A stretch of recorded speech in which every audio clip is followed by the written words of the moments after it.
Hey, everybody. Welcome back to another episode of the Reclaimed American Podcast, your number one place to learn how to get shit done. Let's get started. So, this is episode 4. This is the episode where we finally finish our light project. Definitely took a lot longer than planned, partially because I only have about half an hour to an hour in the mornings to get shit done around the house before I have to go off to work. And that's the only time I have to work on these things. Anyways, so we finally got the light kit up, as well as fixing the hole in the sheetrock, doing the texturing, and pulling out what little bit of hair I've got left up here. So sit back, enjoy, and see you in a few. Alright, so the next thing we have to do is cover up our joints and put the mud and texture on the piece we just replaced. Now, to tape the joints, I'm going to use this product. It's from a company called Fiba Tape, or that's the name of the product, is Fiba Tape. And essentially it's a fiberglass mesh with a sticky adhesive on one side. It's not overly sticky, so as you can see I can do that no problem. But when you put it up there, it sticks and stays in place. So anyways, so to put this stuff on, typically all I do is stretch it out.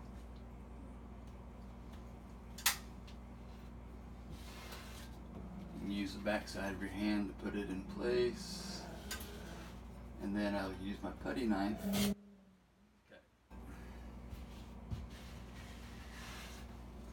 Smooth it out. And then move on to the next section.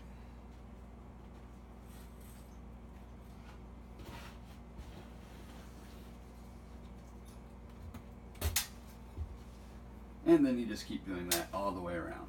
Just stretch out your tape, stick it to the joint. Put the center of the tape right down the middle of the joint that you're trying to cover up. And then with a slight twist, your putty knife can typically cut the tape no problem. And for the last piece here, stretch it out, press it on, and so now we have our fiberglass tape up in place, and now we can put the mud on. The product I'm using is a dust control joint compound. Got this at Lowe's. I'm using just a small bucket. This is a small project, and every time I've bought the big box of it, it's a pre-made mix, I usually end up throwing a lot of it away because it just sits so long between uses. And I'm just getting a little bit on my putty knife. I'm actually just using it right out of the container. And when I apply it to the ceiling, I go kind of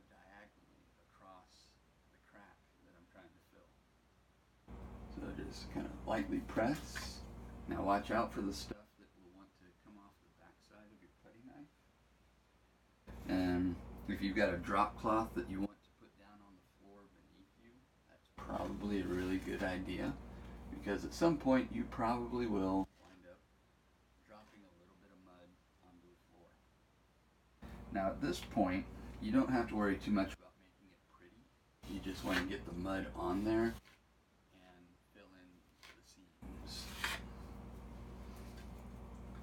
And you just keep getting just a little bit at a time on your putty knife. Go around, try to not let anything fall off the ceiling onto the floor. For the most part, it's pretty easy to clean up with just a towel, a damp towel, sponge, whatever. And if you've got wood floors, though, it will leave kind of a film, and you have to wipe it a lot to get rid of that film. In my case, I have some basic tile floor down there, so I'm not overly concerned with it. And like I said, you just get a little bit on your putty knife, and then start applying it and keep going around. The mud dried up overnight, but as you can see, there's lots of lines and little unevenness over here. So I'm going to show you how I take care of this. A lot of people use sandpaper or drywall sanding cloths or whatever. I use this. Water and a sponge. It keeps, there's no dust, and it actually will smooth out all the ridges quite nicely. So just wring it out a little bit and pretty much just start going over it.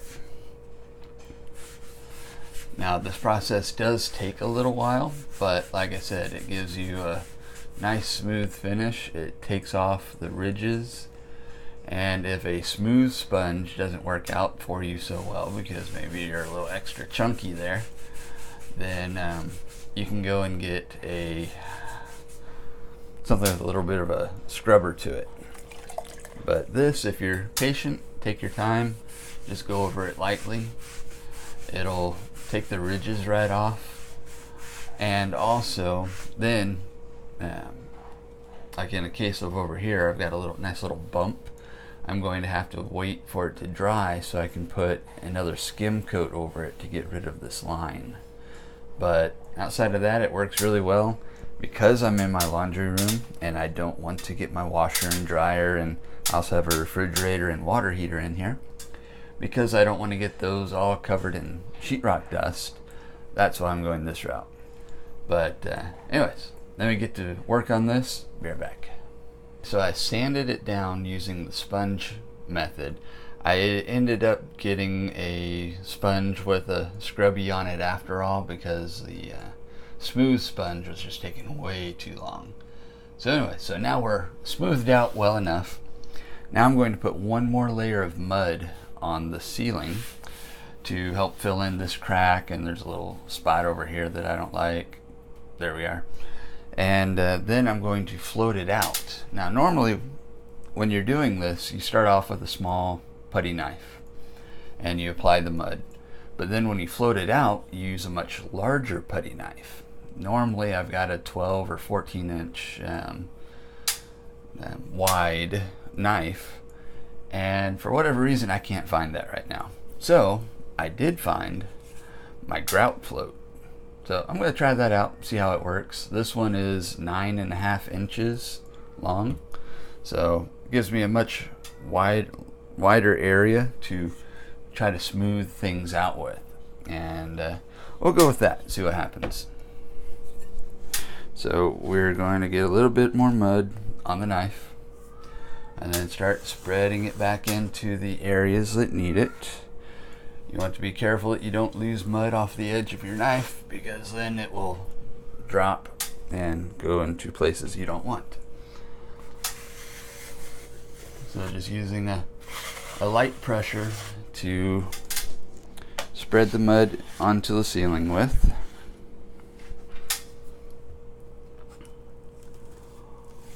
And I am putting it a little bit heavy because I'm going to come back through with that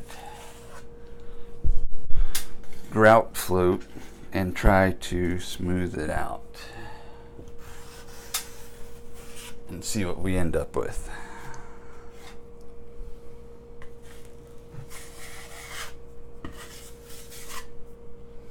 Alright, let's try that.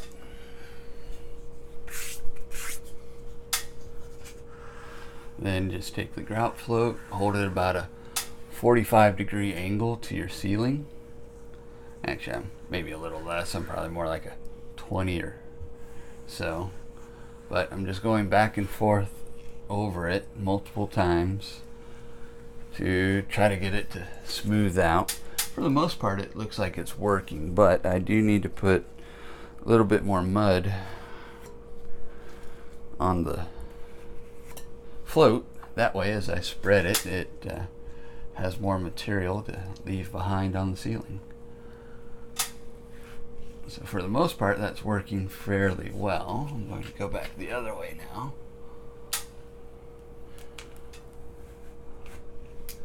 And yeah, that works pretty good. So I'm going to keep working on this. I'm going to go all the way around, smooth out the whole thing, let it dry one more time, and then I can come back and put the texture. The ceiling is floated out. You can still see that there's some bumps in my texture or on my smoothing job, but that does not matter because we're about to put this chunky ass knockdown texture on it. But what is important is that it's relatively level. Doesn't have to be, oh my god, perfect, because like I said, we're about to put a bunch more mud up here and then smooth that out. Now what I did to prepare for this is I got a mud pan. You can get these at any of the home improvement stores. I put about, let's say, 2 cups worth of mud in here, and then added about a half a cup of water to it. Stirred it up until it was smooth, and to apply the texture to the ceiling, going back to our old friend, the grout float. And I'm literally going to put the mud on the float, smooth it out a little bit, and then dab it to the ceiling in a random pattern until I get the entire space that I'm working with filled up with mud. Then I'm going to give it about, let's say 10 to 15 minutes, and then I'll come back with my knife and I'll just lightly drag over it to knock down the bumps. And that's what gives you a knockdown texture.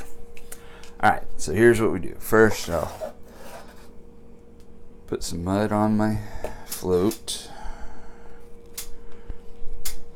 So I've got mud on the float. Then I'm going to smooth it out a little bit, kind of spread it over the surface, and then just start applying it. Then when it starts running thin, put a little bit more on there. Smooth it out. Go again. Now don't be afraid to go out past your area that is smooth, because you need to blend it with the rest of the ceiling a little.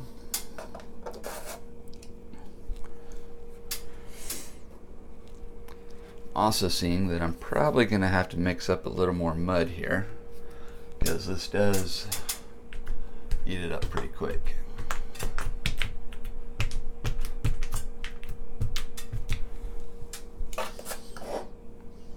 Anyway, so I'm going to continue on with this, and I'll be back to show you the knockdown. It's been about 10 minutes or so, and now the mud has had a chance to kind of skim over just a little bit, which will allow it to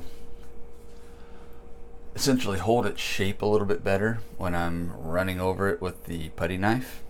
Now what I did is I tested in a few spots off camera, and I'm happy with how it's coming out. So now what you end up doing is you need your mud bucket again, or your mud pan. I went ahead and cleaned it out, but that's a little bit from the test area. And also your knife, and you literally want to just kind of pick a spot with very light pressure. Start just going right over the mud. And what it'll do is it'll knock down the high spots and give you your texture effect. And that's basically the concept behind knockdown. You are literally knocking down the peaks. And you just keep doing that until you've gone over all the mud that you put on the ceiling. If you find you're leaving some lines, then you can kind of lightly go over those a little bit. It'll help to smooth them out. But essentially that's it. And then you just keep going all the way around until you've hit all the little spots.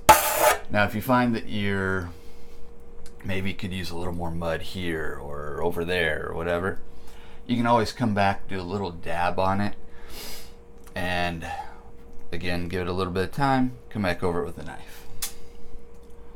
But as for me and this project, I'm happy with how this is turning out.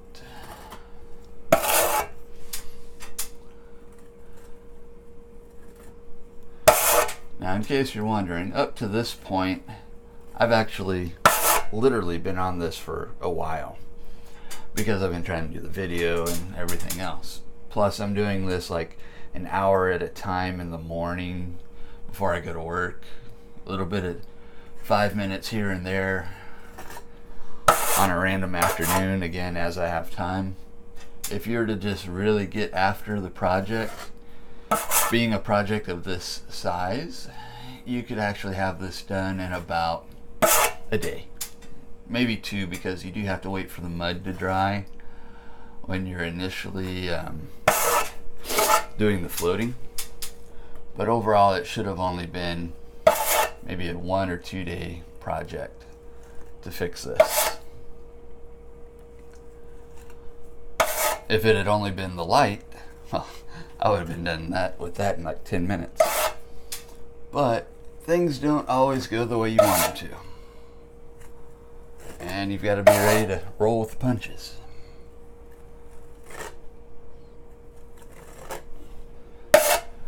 Alright, well,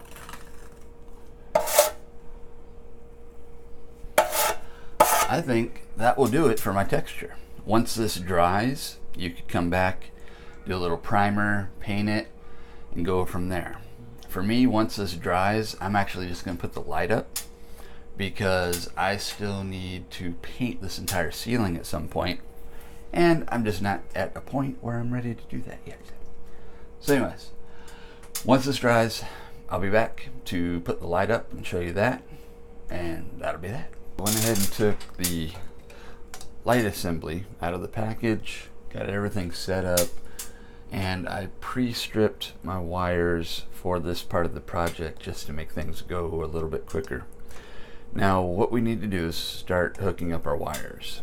So you get a green ground wire, you get your neutral, and then you get your hot wire, the black one. What you always want to do is hook up your ground first. 1, just because it's safer that way. 2, the ground is typically hard mounted to the lighting assembly. So in this case, there's a screw that holds it to the piece. That way it can hang while we're hooking up the other wires. To connect it, we're just going to wire nut. That's wire nut.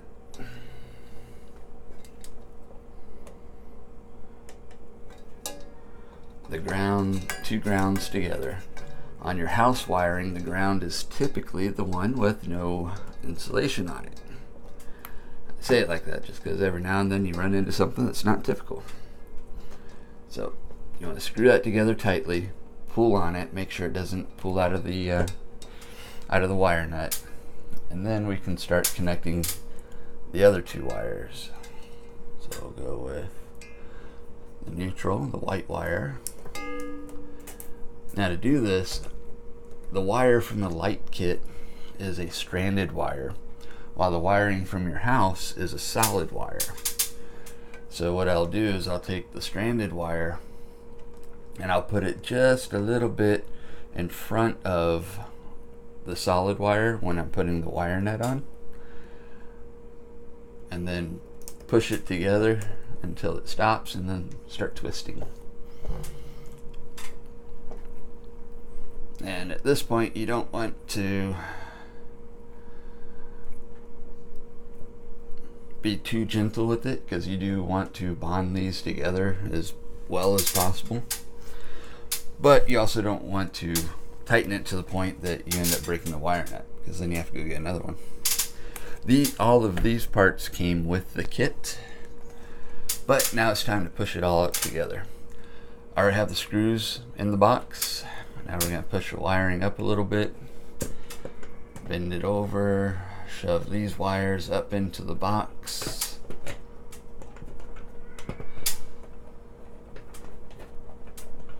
Sometimes rotating it just a little bit makes this part easy. Then you push the light kit to where the screws that you had in the box come all the way through, and then you use your drill, or you can do it by hand, to tighten in the screws.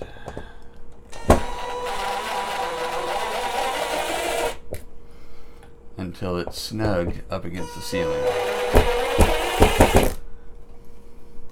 Now, especially if you're using a drill, don't go crazy tightening it, because then you can break your light assembly.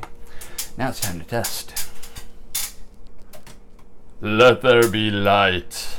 Ha ha ha ha. Anyways, there we go. So now what we do, take the cover, push it up in place, and rotate it to lock. That's it. We finally have a light. Alright, so that's that. We finally have our light kit up. It works. The laundry room is, for the most part, all back together. The wife can finally be happy. She actually wanted me to finish that last night, but I really wanted to do this video, and that means I had to wait until this morning to do it, because I do these little videos in the morning before I head off to the day job. But anyways, light kit is finally done. Life can move on, and next week we'll have another project that hopefully won't span 3 episodes. Anyways, thanks for stopping by, guys. Remember, we are now on iTunes, so you can find our companion show to this episode there. We can also be found at Reclaimed American on Instagram and Facebook. And if you want to reach out to me in a more professional setting, you can always find me on LinkedIn and look for me as Shad, S-H-A-D, Turner. And if you want to find this video in other places, depending on where you're seeing it now, you can find me on YouTube. Just search for Reclaimed American. But anyways, thanks for tuning in. Thanks to Heroes Media Group for helping me get this ball rolling. And they're also the ones that help to get my podcast up into iTunes or Apple Podcast or whatever the hell you want to call it. Anyways, see you next time, guys.